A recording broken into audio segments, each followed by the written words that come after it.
দেশের জন্য যে প্রাণ দিল তাদের কবরস্থান কন্ট্রাক্ট নেওয়ার পরেও যদি এরকম দুর্নীতি হয় তো দেশে কিভাবে চলবে?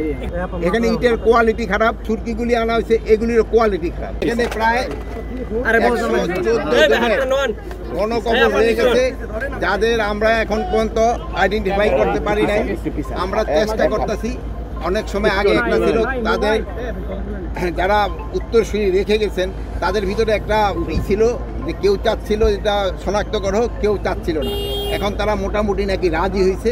তারা মুন্সিগঞ্জ আমরা গেছিলাম, সেই সময় বললো যে তারা সবাই রাজি হয়েছে এটাকে শনাক্ত করার জন্য। এই জন্য আমরা খুব তাড়াতাড়ি এদের শনাক্ত করে যারা তাদের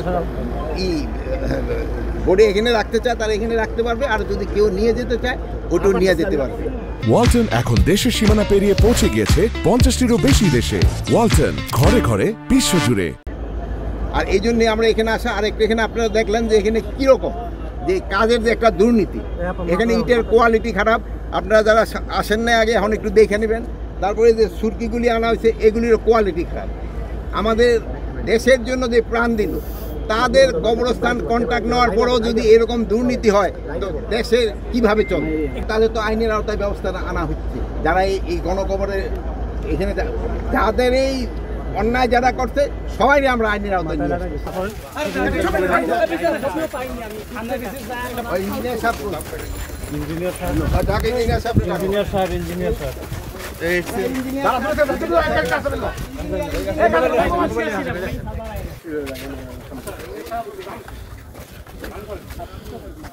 ইঞ্জিনিয়ার সাহেব আপনার এখানে কাজ যে সুপারভিশন করে এরকম কেউ নাই।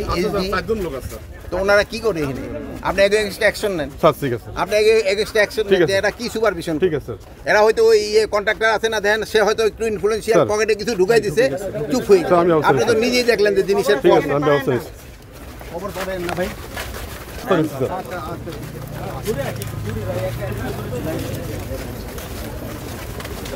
ধরবেন কয়টা পেতে ছবি পাইলাম না, ছবি পান নাই অন্য থেকে নিয়ে নিয়ে দেখেন দেখেন ব্যথা পায় না আপনারা ভাই? দেখেন পিছনে মোটর সাইকেল আছে, ব্যথা পাবে। আচ্ছা আচ্ছা, ভালো থেকে আচ্ছা আচ্ছা ভালো থেকে।